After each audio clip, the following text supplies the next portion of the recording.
புயலால் புதுச்சேரியில் கடும் சீற்றத்துடன் கடல் கொந்தளிக்கும் அந்த காட்சியை பார்த்து வருகிறோம். பல அடி உயரத்திற்கு கடல் அலைகள் சீற்றத்துடன் எழும்பி வருகிறது. அந்த காட்சிகளை பார்த்து வருகிறோம். டிட்வா புயல் எதிரொலியால் புதுச்சேரியில் கடல் கொந்தளிக்கிறது. அலைகளின் ஆக்ரோஷத்தால் கடற்கரை பகுதிகளுக்கு பொதுமக்கள் செல்ல தடை விதிக்கப்பட்டிருக்கிறது. தடையை மீறி சென்று ஆக்ரோஷ அலைகளுக்கு முன்பு செல்போனில் போட்டோ எடுத்து அத்துமீறக்கூடிய செயல்களும் அங்கு நடைபெற்று வருகின்றன. டிட்வா புயலால் புதுச்சேரியில் கடும் சீற்றத்துடன் கடல் கொந்தளிக்கக்கூடிய அந்த காட்சிகளை பார்த்து வருகிறோம். விவரங்களோடு இணைகிறார் நம்முடைய செய்தியாளர் கிருஷ்ணா, அங்கு இருக்கக்கூடிய மக்களை வெளியேற்றுவதற்கான நடவடிக்கை எடுக்கப்பட்டிருக்கிறதா? எச்சரிக்கையை மீறி அவர்கள் அங்கு செல்லக்கூடிய காரணம் என்ன? அவர்களை வெளியேற்றப்பட்டு விட்டார்களா?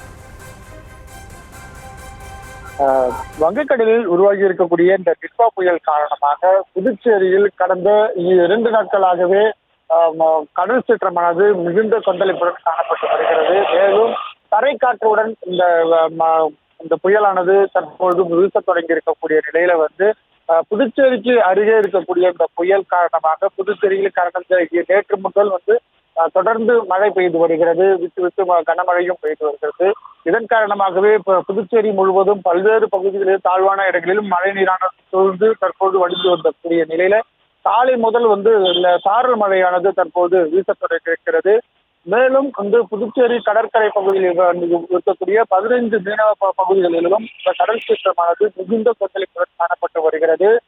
கடற்கரை ஓரமாக இருக்கக்கூடிய மீனவர்களுடைய படகுகள் மற்றும் வலைகள் அனைத்தும் கடலோர காவல் படையினர் பத்திரமாக மேடான பகுதிக்கு எடுத்து வைத்திருக்கிறார்கள். அது மட்டும் இல்லாமல் மாவட்ட நிர்வாகம், புதுச்சேரி அரசும் இதற்கு போர்க்கால அடிப்படையில் அனைத்து இயந்திரங்களும் முழு வீழ்ச்சியில் செயல்பட்டு வருகிறார்கள். அது மட்டும் இல்லாமல் 300க்கும் மேற்பட்ட பொதுமக்கள் தங்குவதற்கான இடங்களும் தேர்வு செய்யப்பட்டிருக்கிறார்கள். தாழ்வான பகுதியில் மழை நீர் சூழ்ந்திருக்கக்கூடிய பகுதியில் இருக்கக்கூடிய மக்களுக்கு உணவு பொட்டலங்களும் வழங்குவதற்கான தயார் நிலையில் செய்யப்பட்டிருக்கிறது. இந்த நிலையில் காலை முதல் புதுச்சேரியில் இருக்கக்கூடிய இந்த கடல் அலையை பார்ப்பதற்காக பொதுமக்கள் மற்றும் சுற்றுலா பயணிகள் அதிக அளவில் இங்கு வருகை தந்திருக்கிறார்கள்.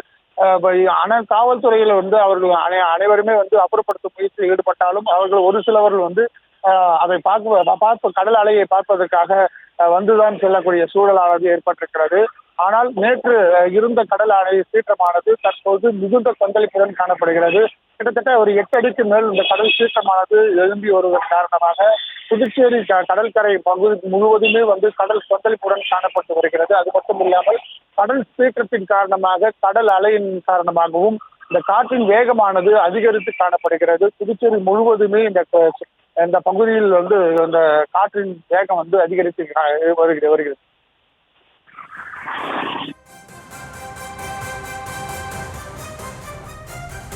விவரங்களுக்கு நன்றி கிருஷ்ணா.